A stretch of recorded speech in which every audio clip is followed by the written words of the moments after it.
ऐसा संबंध शरीर के साथ जिसकी आयु अत्यल्प थी, इस बात को दोनों ही जानते थे, एलिज़र और डेबोरा। फिर भी उनके उत्साह, उमंग, उल्लास और आनंद में कोई कमी नहीं थी। अपितु वे दोनों तो अपने इस सात्विक प्रेम को हृदय की गहराइयों से अनुभूत कर रहे थे और उस अनंत सागर में डूबे हुए थे जिसे हम प्रेम सागर कहते हैं। एक दिन इसी तरह दोनों नौका विहार कर रहे थे। नौका विहार के बाद नदी तट पर जब दोनों बैठे हुए थे, तब सूर्यास्त को देखते हुए एलिज़र के मुख से अचानक हिब्रू भाषा में एक वाक्य निकला, प्रिय देखो सूर्यास्त कितना सुंदर है। यद्यपि डेबोरा हिब्रू भाषा नहीं जानती थी, फिर भी उसने उस वाक्य के अर्थ का अनुमान लगाया और पुनः हिब्रू भाषा में ही उसे उच्चारित किया। उसके मुख से हिब्रू भाषा में एक पूर्ण वाक्य सुनकर एलिज़र के आनंद की मानो सीमा ही नहीं रही, क्योंकि यह उन दोनों के मध्य हिब्रू भाषा में किया हुआ प्रथम संभाषण था। अचानक एलिज़र के हृदय में एक संकल्प का उदय हुआ।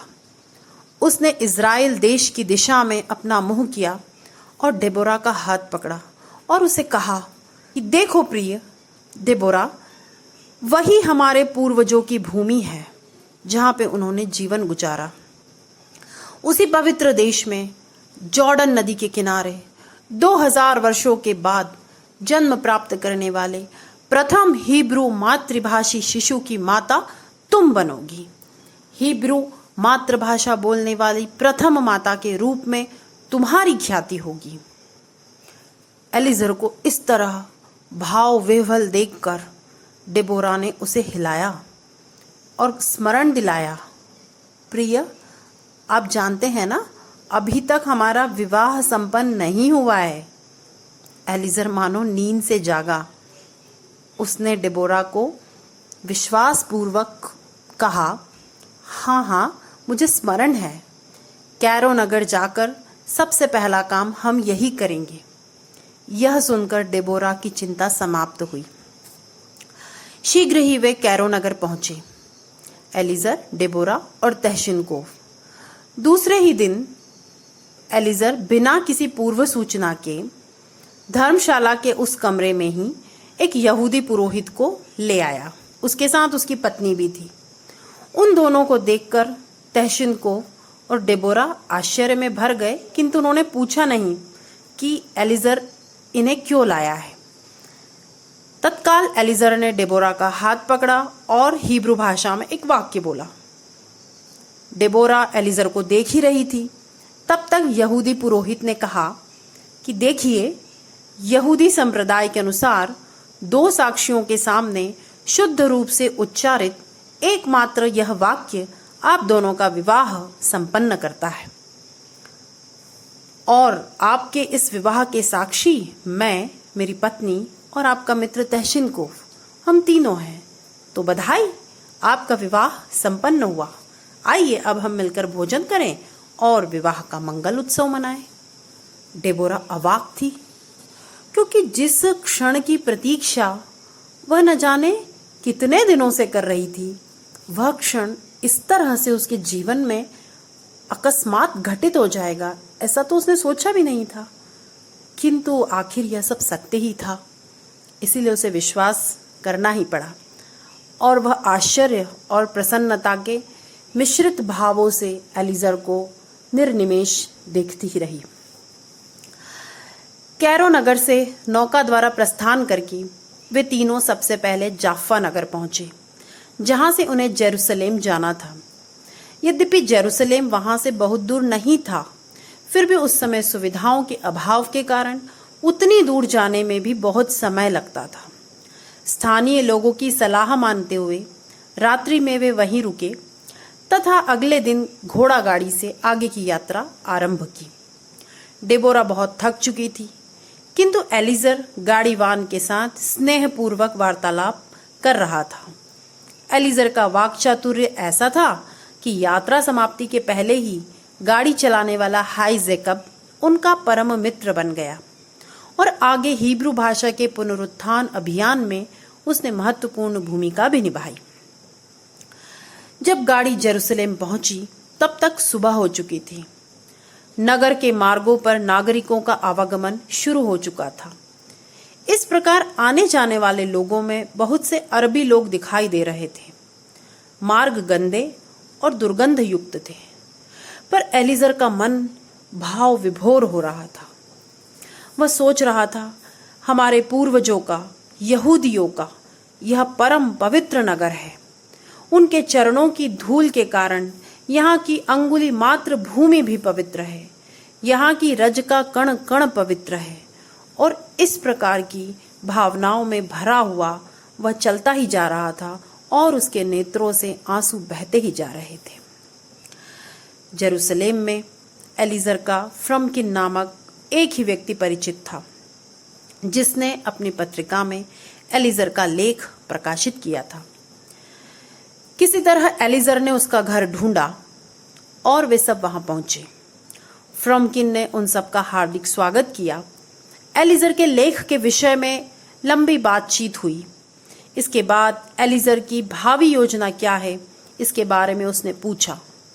एलीजर ने कहा, देखो, यह तो निश्चित है कि मुझे अब यहीं रहना है, किंतु मैं कैसे रहूंगा, क्या करूंगा, मेरा जीवन यापन कैसे होगा, मैं अपने लक्ष्य को किस तरह से प्राप्त करूंगा, नहीं जानता।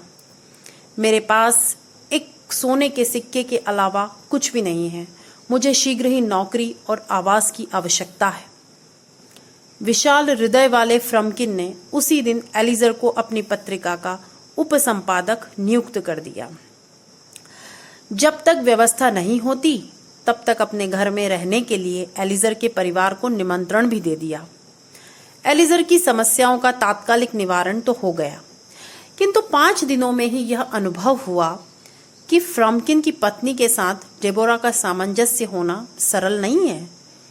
इसीलिए उन दोनों ने शीघ्र ही आवास परिवर्तन का निर्णय लिया। एलीजर के पास एक सोने के सिक्के के अलावा तो कुछ और था नहीं, और नौकरी का वेतन महीने के अंत में ही मिलना था। फिर भी वह निराश नहीं था। नगर में सभी जगह घूम घूम कर वह घर ढूंढ रहा था। अंत में एक गृह स्वामिनी ने अपने घर में 2 कमरे देने के लिए सहमति दी, किंतु उस स्थान तक पहुंचने का मार्ग बड़ा कठिन था। छत पर 2 कमरे थे और उसमें पहुंचने के लिए रस्सी से बनी सीढ़ी पर चढ़ना पड़ता था। किंतु कोई अन्य उपाय न देखते हुए एलीजर और डेबोरा ने उसे स्वीकार किया और बड़े ही क्लेशपूर्वक सीढ़ी के माध्यम से आरोहण करके उस घर में निवास करना आरंभ किया। अभी एलीजर के हाथ पूरी तरह से खाली थे। घर के लिए अत्यावश्यक वस्तुएं लाने के लिए भी उसके पास धन नहीं था। उसकी चिंता को समझते हुए शीघ्र ही डेबोरा ने मातृगृह से प्राप्त आभूषण को बेचने के लिए दे दिया। डेबोरा के जीवन में त्याग का आरंभ हो चुका था।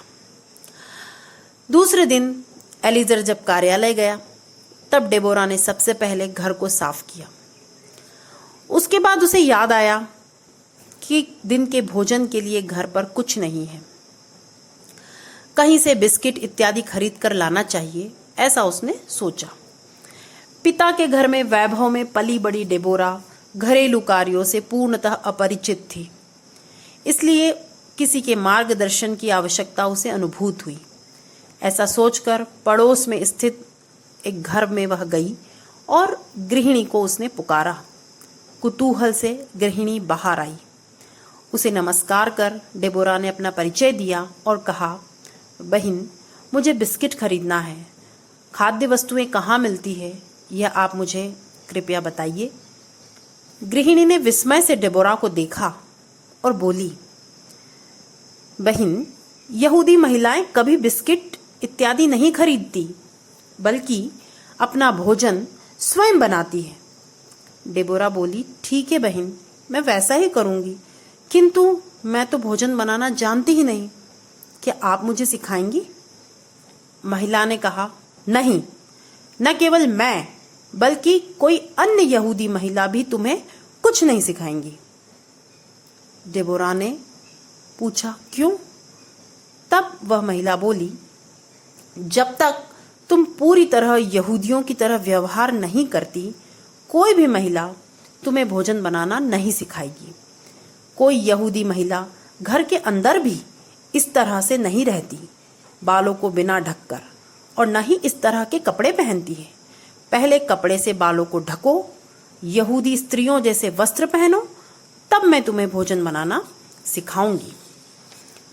विनम्र भाव से डेबोरा ने कहा, ऐसा ही करती हूँ। उस महिला के कहे अनुसार डेबोरा ने अपनी वेशभूषा में परिवर्तन किया, बालों को ढका। जब गृहिणी संतुष्ट हो गई तब बाजार जाकर उसने डेबोरा को खाद्य वस्तुएं दिलवाई और उसे भोजन बनाना सिखाया। एलीजर जब लौटकर आया तब घर में बालों को ढककर खाना बनाती हुई डेबोरा को देखकर आश्चर्यचकित हो गया, क्योंकि वह जानता था कि आधुनिक परिवेश में धनी घर में पली बड़ी डेबोरा, जिसका कि परंपरागत व्यवहारों में पूर्णतः अविश्वास है और उसे ऐसे कार्यों में रुचि भी नहीं है, तो वह बड़े ही आश्चर्य से डेबोरा को देखता ही रह गया। डेबोरा ने जब पलटकर देखा तो इस तरह से आश्चर्यचकित खड़े एलीजर को देखकर कहा, प्रिय, ऐसे न देखिए। यदि इन लोगों के द्वारा हम स्वीकार कर लिए जाते हैं, तभी भविष्य में हमारे विचारों को ये लोग स्वीकार करेंगे। हम तभी स्वीकार किए जाएंगे जब हम पूर्ण रूप से यहूदियों की तरह व्यवहार करें, यहूदी ही बन जाएं। इसीलिए आपके विचारों का पोषण करने के लिए ही मैंने ऐसा व्यवहार आज से अपना लिया है। हम केवल विचारों से ही यहूदी न रहें, अपितु हमें अपने बाह्य व्यवहार भी इस तरह के दर्शाना होंगे कि ये लोग हमें यहूदी के रूप में स्वीकार करें। एलीसर प्रेम, अभिमान और गर्व से भर गया और उसने अपनी पत्नी का आलिंगन किया और कहा, हाँ प्रिय, अपने कार्य का संपादन करने के लिए हम दोनों को अपने जीवन में इस प्रकार के बहुत से परिवर्तन लाने होंगे। मैंने ऐसा सोचा भी था, किंतु तुम ऐसा कर पाओगी इस विषय में मुझे संदेह था, लेकिन अब मैं निश्चिंत हो गया हूँ। हम अपने लक्ष्य को अवश्य प्राप्त करेंगे। तुम धन्य हो प्रिय, तुम धन्य हो।